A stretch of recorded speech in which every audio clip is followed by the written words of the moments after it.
ladies and gentlemen. Today I'm going to talk about how the education system around the world is rapidly changing.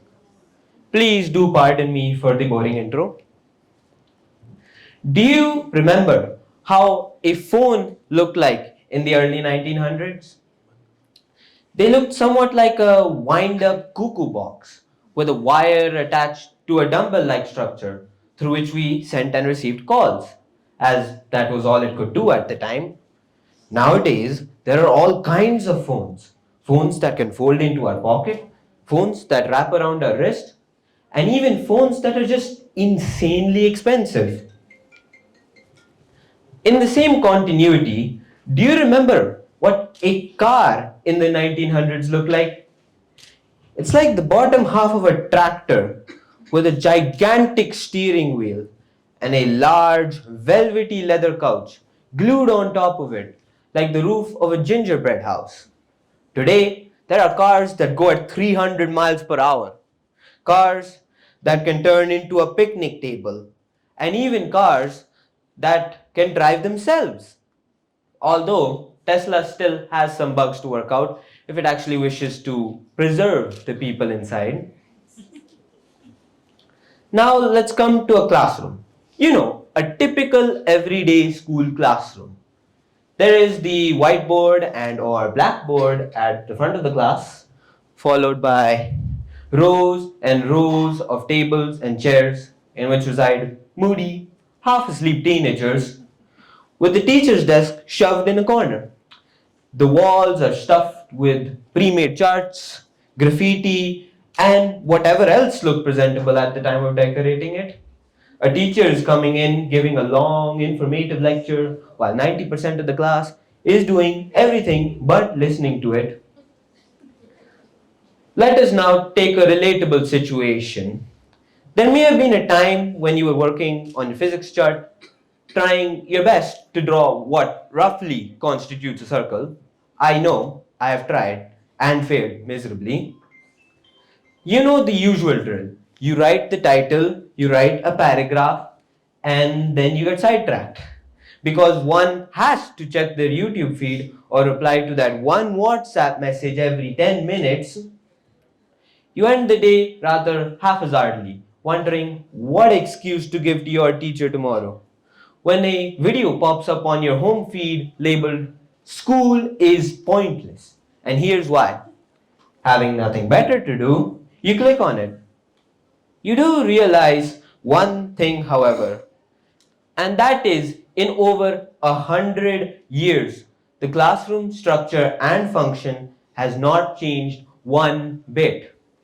I mean, it's almost identical to a classroom our grandparents used to study in.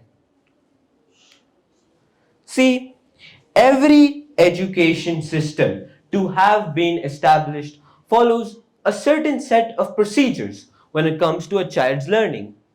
Memorize this, apply this here, practice this a lot, get good grades in the exams, and repeat. Find this familiar? Yeah, I'm sure you do.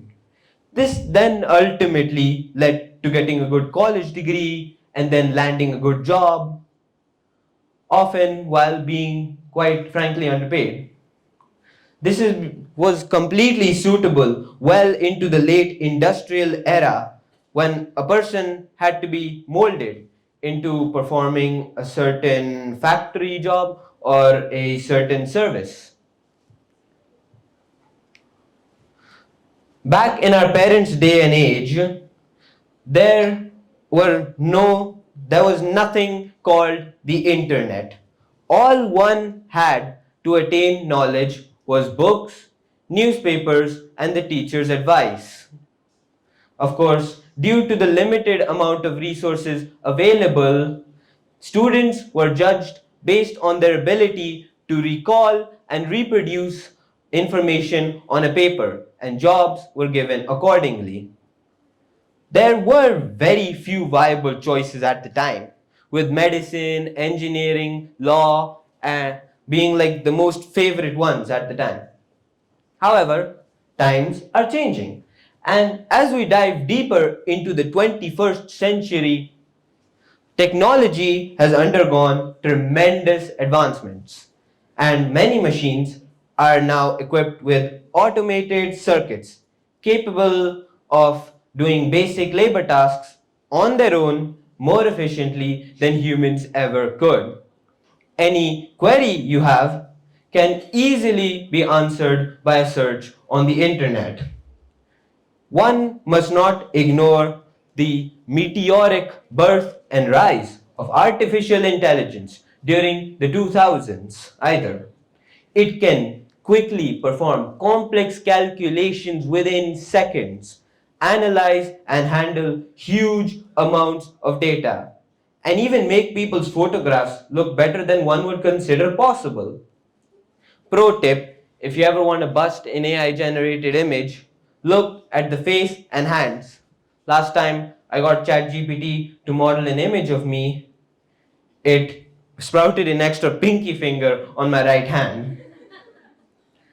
However, AI is getting better faster and is largely being implemented in medicine, cybernetics, finance, transportation, basically almost anything you can imagine. We're about a quarter of a century in, and people believe Skynet will take over the world in 2050. So, as machines replaced human labor en masse and AI got applied in more and more areas, job opportunities for people became more and more specialized. And the stagnant education system simply was not able to cope with this new demand. Let me tell you the problem here. The commonly known and renowned education system stemmed a child's curiosity and creativity from a young age and turned them into vassals for knowledge by cramming details into their heads. And as always, if you fill too much air in a balloon, it bursts. See, this way of learning like a robot, while being pretty easy and efficient when covering vast amounts of topics, in turn negatively impacts a child's memory retention, cognitive skills, and mental health. Now, before any of you get concerned, don't worry, nobody's going to need a psych ward. To speak in the bluntest terms, the education system practically shaped a student into filling a preset post with little thought given to their real goals and dreams. It's like placing a plant in a dark box. It will grow straight up in the same direction with a predetermined purpose, only to end up with an unnecessary and useless form, forced to spend the rest of its short life miserably, having been unable to achieve its goal of attaining light. In order to combat this ever evolving crisis, many countries are now adapting its education system to put more emphasis on experimentative and individualized learning for every student. A personalized trial and error experience is much more enriching for a student than a group lecture, as it allows them to cultivate their creativity and learn through their own curiosity. And let me tell you, there is a difference. Someone would ask a student in my class to recount, saying, what happened in yesterday's math class. There was a fair chance they wouldn't remember. However, they tend to clearly remember something absolutely random they watched in an Instagram reel 3 days back. I, in class, I would go up to my friend and ask, hey, are you done with your chemistry notes? And then he just blurted out of nowhere, did you know the Romans can flood their Colosseum to reenact naval battles? Of course, I didn't know. Let's take another example. When I was around a year old, like yay height, I learned how to walk. When I did, I wasn't surrounded by a clamoring crowd of other walkers and crawlers. It would have been way too chaotic for an infant to handle. Similarly, like with learning, Students tend to do better when they take control of the course of their own learning, while keeping enough people around to encourage collaboration, but not too many, so as not to make the classroom a garden with a pack of weeds fighting for nutrients in the soil. Newer schools practice putting more emphasis on soft skills like communication, physical capability, cognitive thinking, and humanities, and giving them the same weight as other subjects like science and maths would have. I'm sure the students here would love another sports period or music period in their timetable, right? Say yes.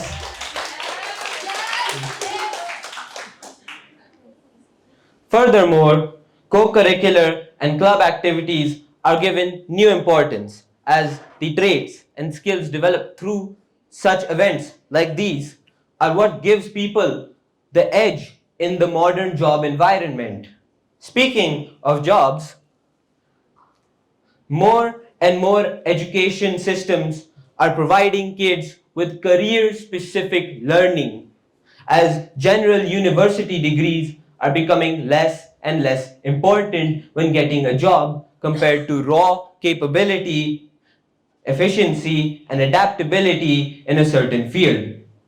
Employers aim to hire those who can improve upon themselves and deliver satisfactory results rather than those who just boast a fancy diploma.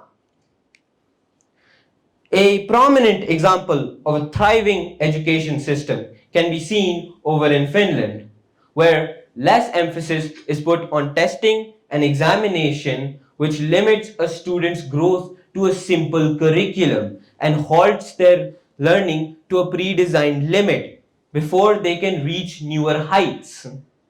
They place more emphasis on the mental aptitude and curiosity of the students individually, offering more personalized learning opportunities for the students.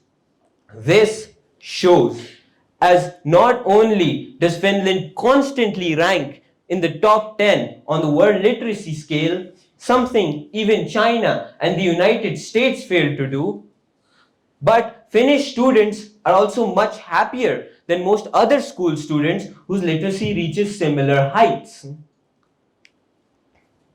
The recent application of advanced technology and multimedia resources in learning cannot be ignored either. It stimulates a child's curiosity and makes learning more engaging. Let's take an example. I'm sure you all are bored by now. Hopefully not. In class, many of you, I'm sure, hate long, boring lectures. But whenever a video was played on the screen, everyone would just sit straight up and watch, right? It's a rare treat, like a beggar stumbling upon $100 note. See, it just so happens that students tend to pay more attention to visual animation and interactive websites rather than written text or static images due to its more visually appealing and entertaining nature. Furthermore, I'm sure the audience rates and attention span of students have gone way up. AI's role in education cannot be taken lightly either. It is extremely useful in automatically managing long administrative tasks of an institution, as well as the grading and marking system of examinations. AI can further personalize a student's learning experience by and also manage teachers' resources and time by helping them form and consolidate their teaching material. Research suggests that over 86% of students use AI in their studies, with over half of them using it every week. I have to admit, it is rather useful in helping solve queries too situational or detailed for a simple Google search to handle.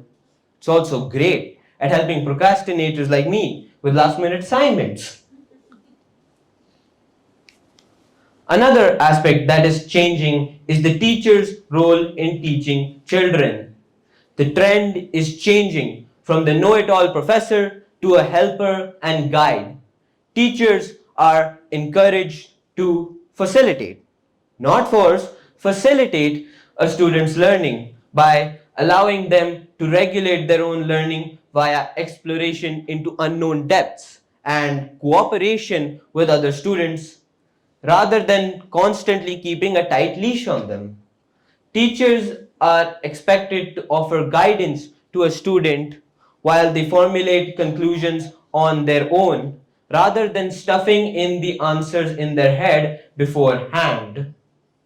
Teaching also does include helping up the poor schmucks who get a bit lost as well.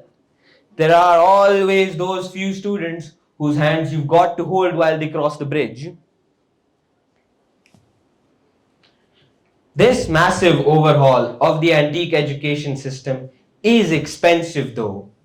The US currently spends over $20,000 per pupil, which is far more than the $16,000 it used to spend on each pupil in as recently as 2021. India is set to spend up to 4.6% of its GDP on education, surpassing that of even its neighbors Japan and China in 2026. These changes that have yet been made are merely a transition phase to what the education system should be like.